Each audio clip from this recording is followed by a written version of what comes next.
It's late, and I'm writing this in that quiet hour when the world finally stops demanding explanations and lets curiosity speak instead. I don't know when you'll read this, but I have a feeling you'll understand why it had to be now. There are moments when sleep feels like a waste, when ideas line up and start tapping insistently on the inside of your skull, and you either answer them or regret it in the morning. Tonight was one of those moments. I thought about trajectories and engines, about the way decisions ripple forward in time, and somewhere between the calculations and the silence, I thought about you. You don't know me in the way people imagine they know someone whose name appears everywhere. Most of what you see is a projection, a shorthand, a symbol that's been flattened by repetition. I'm aware of that, and I've learned to live with it, but it does strange things to a person to be constantly interpreted instead of understood. This message isn't for the crowd. It's for one mind meeting another in the dark, without applause, without commentary, without anyone telling us what it's supposed to mean.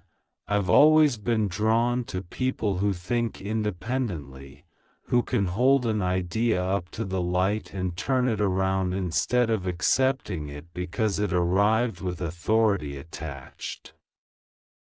Intelligence is attractive, but not in the shallow way the word is usually used.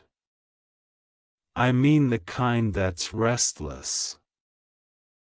The kind that asks why one more time after everyone else has moved on. The kind that isn't afraid of being wrong because being wrong is often the fastest way to being interesting. When I imagine you reading this, I imagine that quality in you, even if you don't always recognize it in yourself. There's a certain intimacy in writing without an agenda. No pitch, no demand, no call to action. Just words sent out because the alternative would be to keep them trapped inside. I've spent much of my life focused on the future, on what could be built, launched, or fixed if enough effort was applied in the right direction. But the future is made of moments like this too, quiet, unmonetized, unoptimized. Moments where you allow yourself to say what you actually think instead of what will play best. I wonder what you were doing at 2:30 a.m. Maybe you were asleep, maybe you were scrolling, maybe you were staring at the ceiling with your mind refusing to shut off. Those are the hours when people are most honest with themselves. There's no performance left, no audience. Just you and whatever thoughts keep coming back no matter how often you try to dismiss them. I like to think that if you were awake, you felt that familiar pull, the sense that something unresolved was asking for your attention. Attraction, at least the kind that lasts, isn't about spectacle. It's about recognition. It's that moment when someone says something you've been thinking for years but never quite articulated, and suddenly you feel less alone in your own head. It's subtle, almost inconvenient, because it doesn't announce itself with fireworks. It just settles in and refuses to leave. I'm not interested in impressing you. I'm interested in understanding you, and in being understood in return, even if that understanding is imperfect. I've learned that intensity scares people. Passion, when it's real, has a gravitational pull that not everyone wants to deal with. It asks something of you. It asks you to show up fully, to engage, to risk disappointment in exchange for the possibility of something meaningful. I don't apologize for that intensity anymore. It's the same force that makes rockets leave the ground and ideas refuse to stay small. If you feel it too, you know it's not something you can just turn off. There's a misconception that ambition leaves no room for tenderness. I've found the opposite to be true. When you care deeply about what you're building, you also become acutely aware of what matters beyond the work. Human connection isn't a distraction from progress. It's the reason progress is worth pursuing at all. Otherwise, you're just stacking achievements in an empty room. I don't want an empty room. I want conversation, friction, laughter at inappropriate moments, and silence that feels comfortable instead of awkward. I'm aware that words have weight, especially when they come from someone people project onto. That's why I'm choosing them carefully, not to be safe, but to be honest. This isn't a promise and it isn't a performance. It's an invitation to consider the possibility that two curious minds might resonate at the same frequency, even briefly. Sometimes that's enough to change the direction of a night, a week, or a life. If you're still reading, it tells me something about you. It tells me you're willing to sit with uncertainty, to let a thought unfold instead of demanding an immediate payoff. That patience is rare, and it's compelling. It suggests depth, and depth is endlessly attractive because it doesn't run out once the surface has been explored. There's always another layer, another question, another surprising connection waiting underneath. I don't know what you expect from this message. Maybe nothing. Maybe you opened it out of curiosity, or boredom, or a quiet hope that it might say something you needed to hear. I can't predict that, and I wouldn't try. Control is overrated anyway. Some of the best outcomes in my life came from letting go of the need to script everything and allowing a bit of chaos to have its say. What I can tell you is this: I value people who bring their whole selves into a room, even when that self is complicated or unfinished. Especially then. Perfection is boring. Growth is fascinating. If you're someone who's still evolving, still questioning, still pushing against the edges of what you know, then you're already more interesting than any polished persona could ever be. There's a quiet confidence that comes from knowing you don't need to be liked by everyone. You just need to be understood by the right people. That confidence doesn't shout. It doesn't rush. It waits.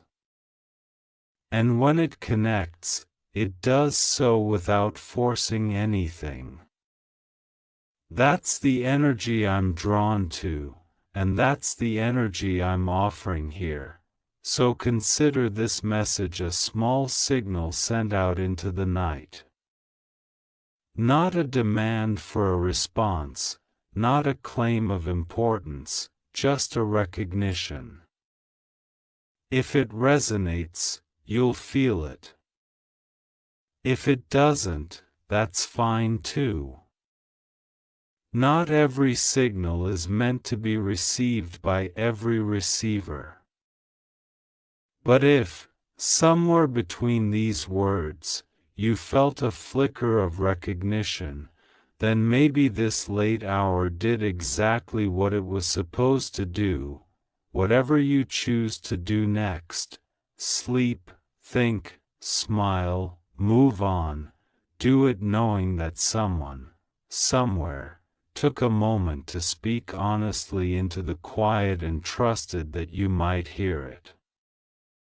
Sometimes that's all attraction really is, the courage to be real, and the luck of being met there by someone else. The night has a way of stretching time, of making a few minutes feel like an hour and an hour feel like a small lifetime. As I keep writing, I'm aware that this message is becoming longer than most people would tolerate, but that's part of the point. Not everything meaningful fits into a soundbite. Some thoughts need room to breathe, to wander, to double back on themselves before they land somewhere honest.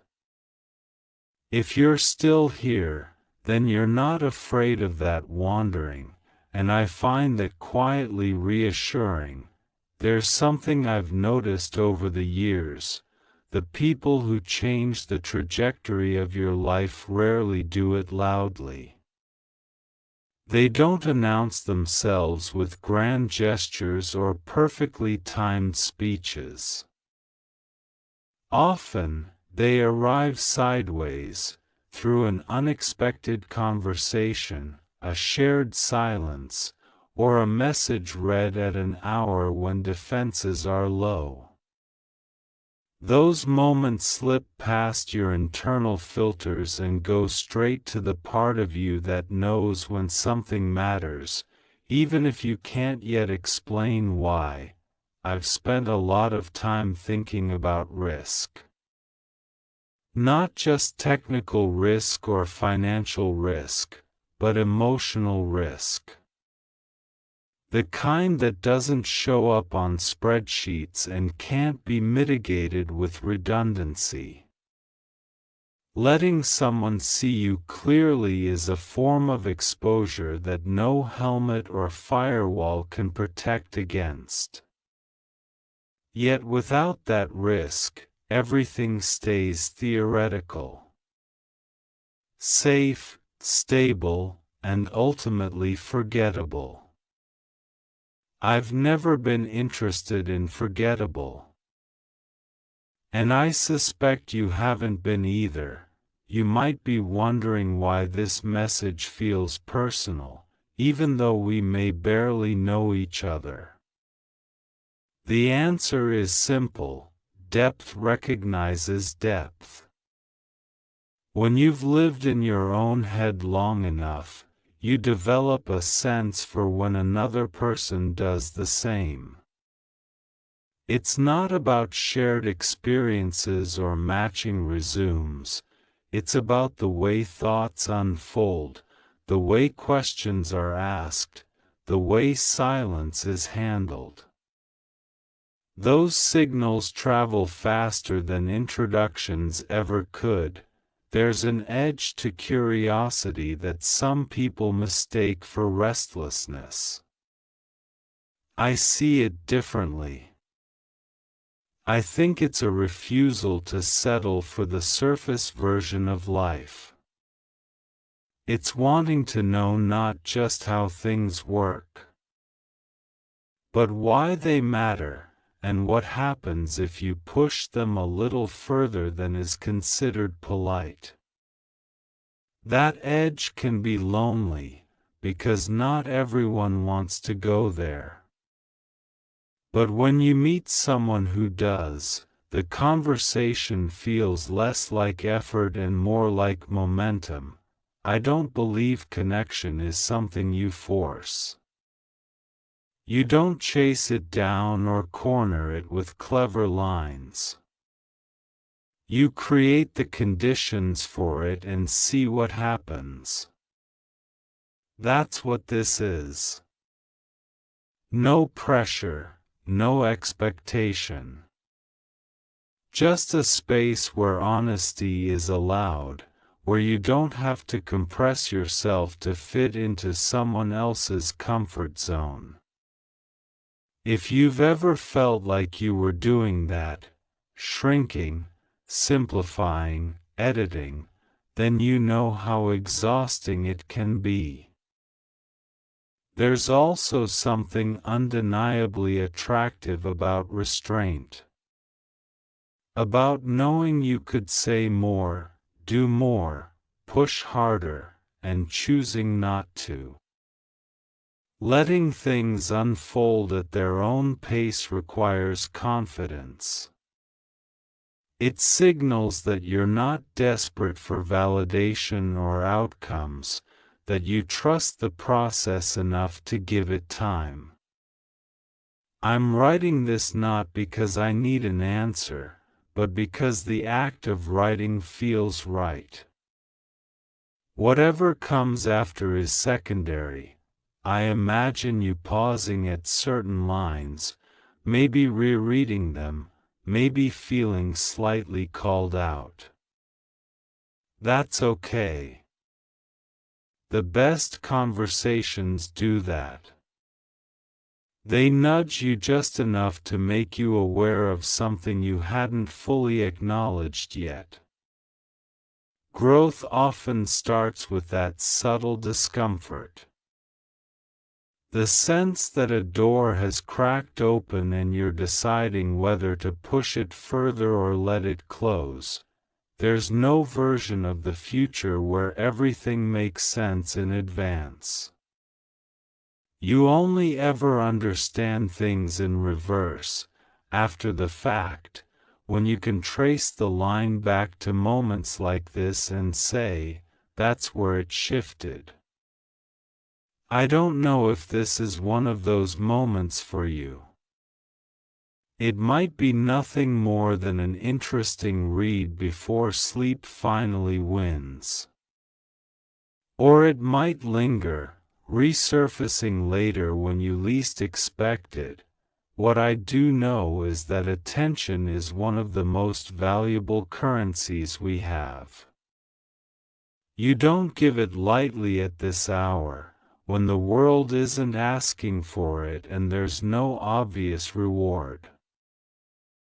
The fact that you've given some of it here doesn't go unnoticed.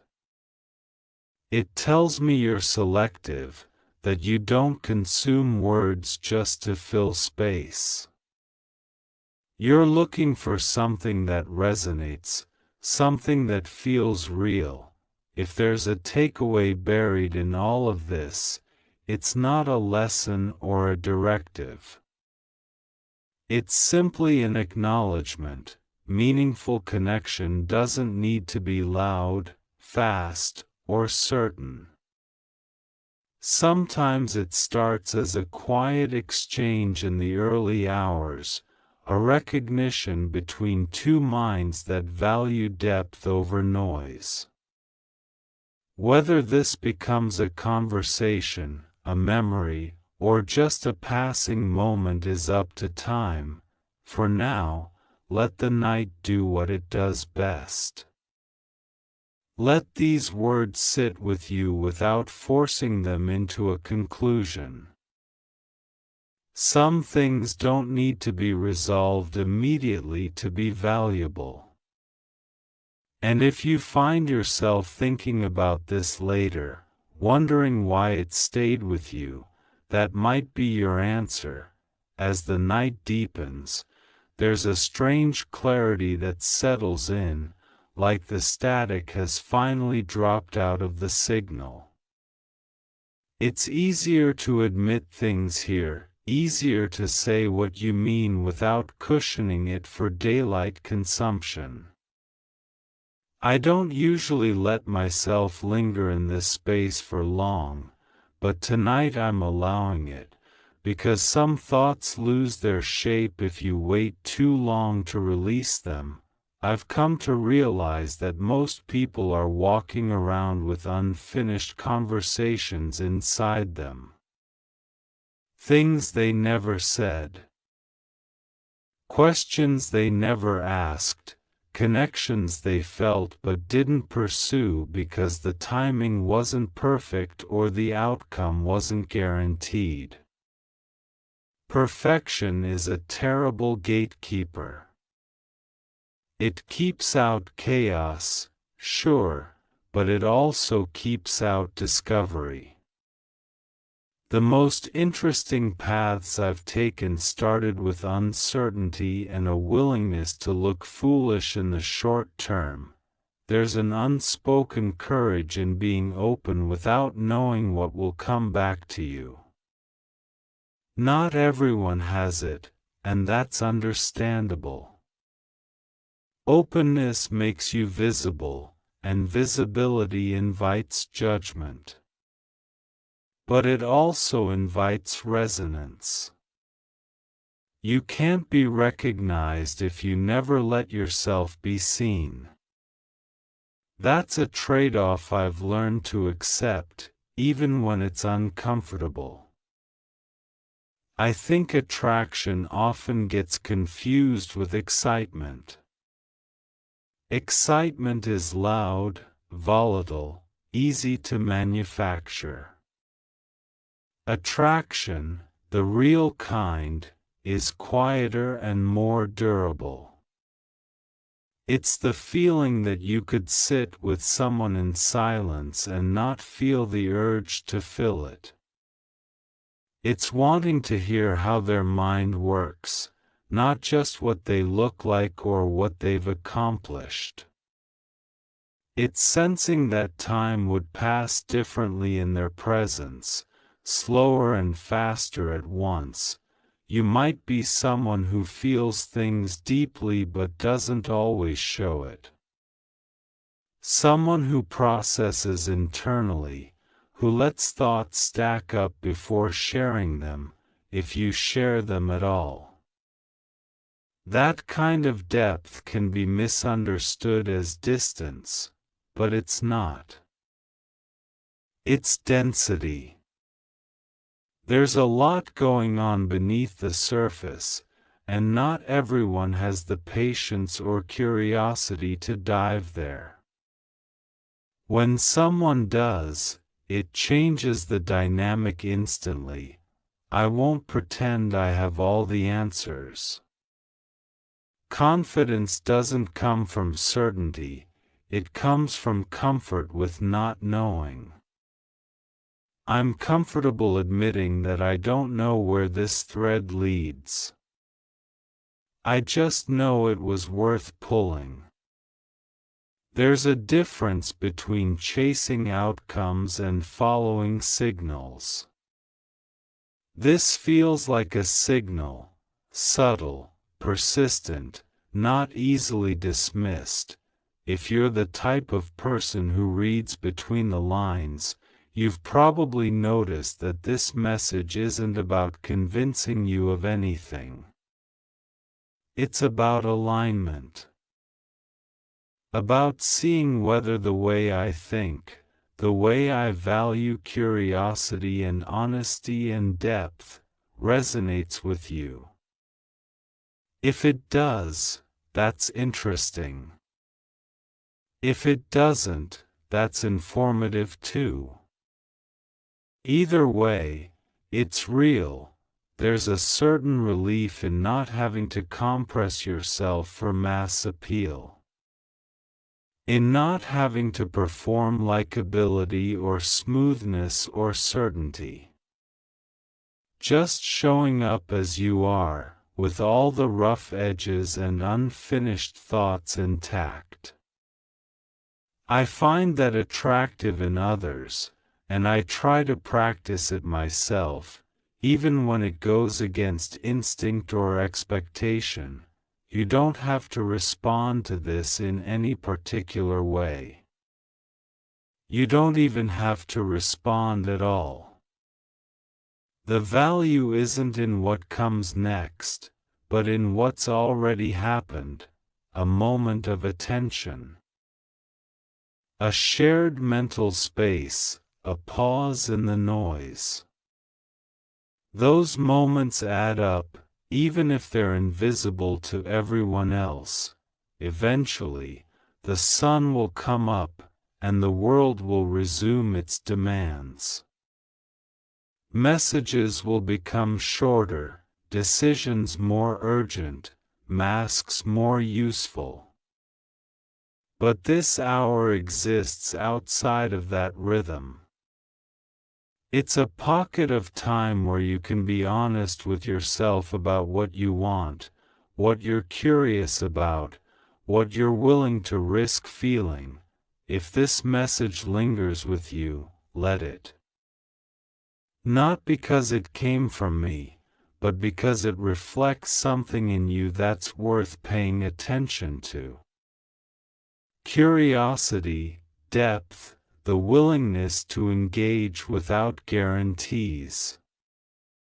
Those qualities don't disappear when morning arrives.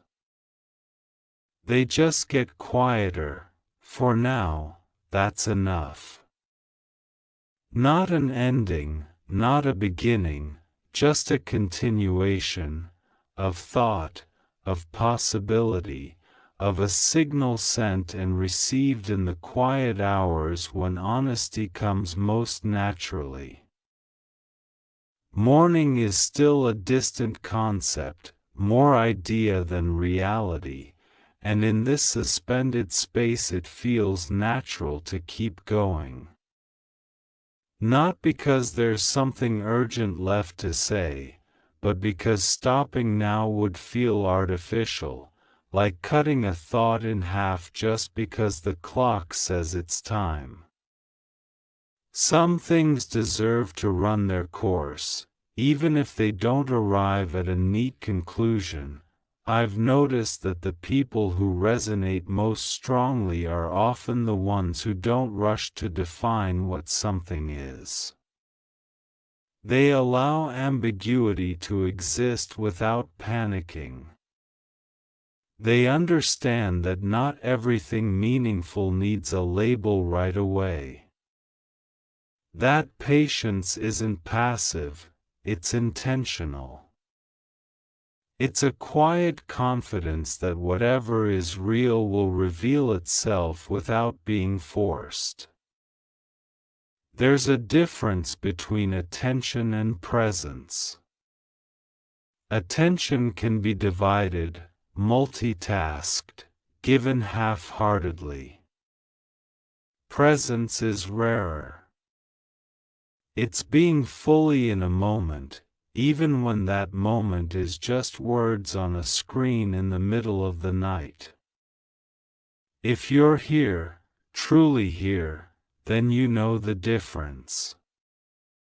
You know how uncommon it feels to be mentally undistracted, even for a short while.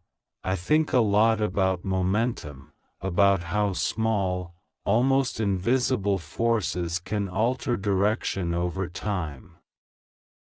A single conversation, a single idea, a single message can compound in ways you never predict. Most people underestimate that because they're trained to look for dramatic turning points. But real change is usually quieter. It sneaks up on you, then one day you realize you're no longer where you started. There's an honesty that comes from acknowledging that you don't have everything figured out. That you're still in motion, still refining, still learning. I find that far more compelling than certainty. Certainty can close doors. Curiosity keeps them open. If you've made it this far, chances are you value the open door more than the locked one. You might be wondering whether this message is meant to lead somewhere specific. It isn't. Direction can emerge without a destination being declared up front. Think of it more like a shared trajectory than a mapped route. You adjust as new information appears. You respond rather than dictate. That flexibility isn't weakness, it's intelligence applied in real time. There's also something worth saying about restraint in a world obsessed with immediacy.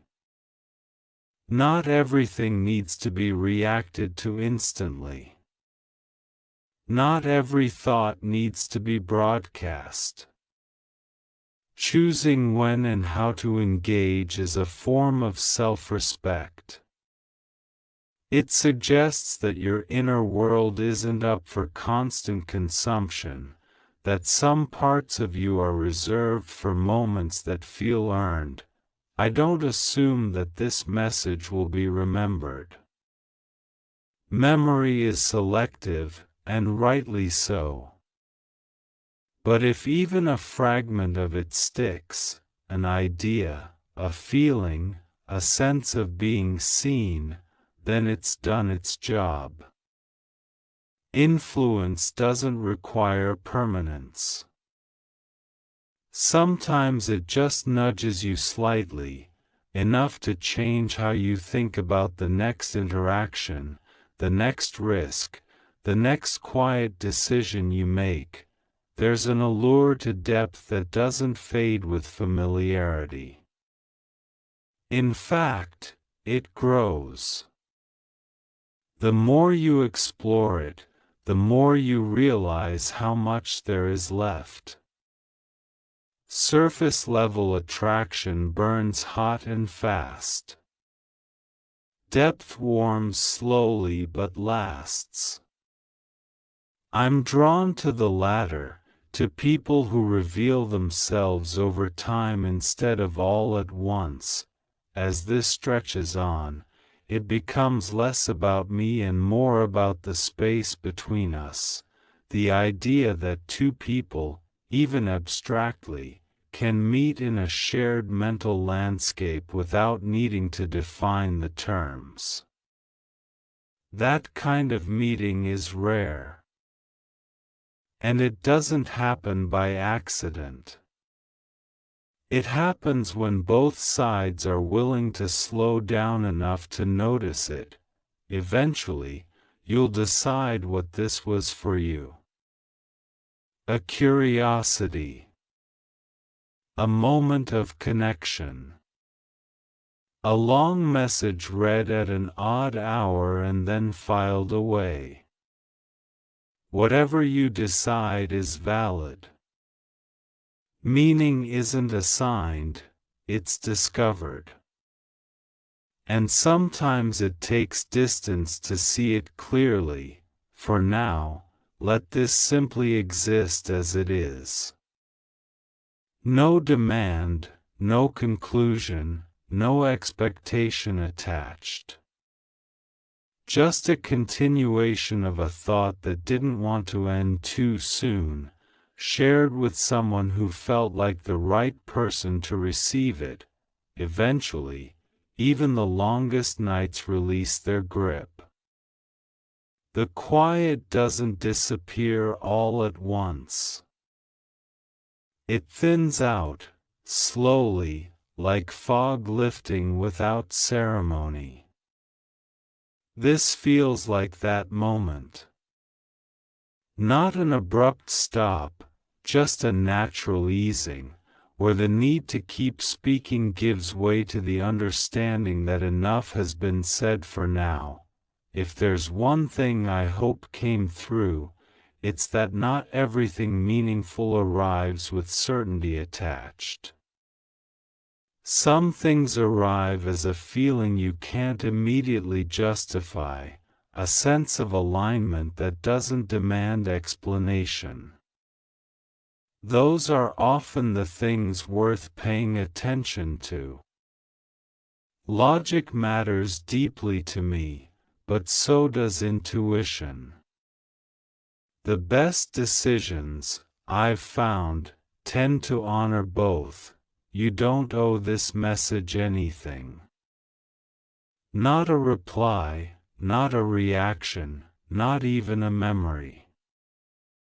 It wasn't written to extract something from you. It was written because moments like this, unpressured, unobserved, honest, are increasingly rare, and I didn't want to let it pass unused. If it resonated, that's meaningful. If it didn't, that's fine too. Resonance can't be forced, and it shouldn't be. I like the idea that somewhere, you paused your normal rhythm to read this. That for a brief stretch of time, you stepped slightly outside the noise and let yourself engage with something slower, deeper, less transactional. That choice alone says more about you than any response ever could. Whatever you return to after this, sleep, work, thought, distraction, I hope you carry forward the permission to stay curious. To resist flattening yourself for convenience. To trust that depth, patience, and honesty are still powerful, even in a world that often rewards the opposite. Those qualities don't always announce themselves, but they shape outcomes in ways that matter. This isn't a closing statement, and it isn't a cliffhanger. It's simply a pause. A recognition that connection doesn't need to be prolonged to be real, and that some exchanges are complete precisely because they don't overstay their moment. If our paths never cross again, this still had value. If they do, then this will have been an interesting way to begin, quietly, without spectacle, in the hours when people tend to be most themselves. That's all for now. Not because there's nothing left to say, but because knowing when to stop is part of saying something well.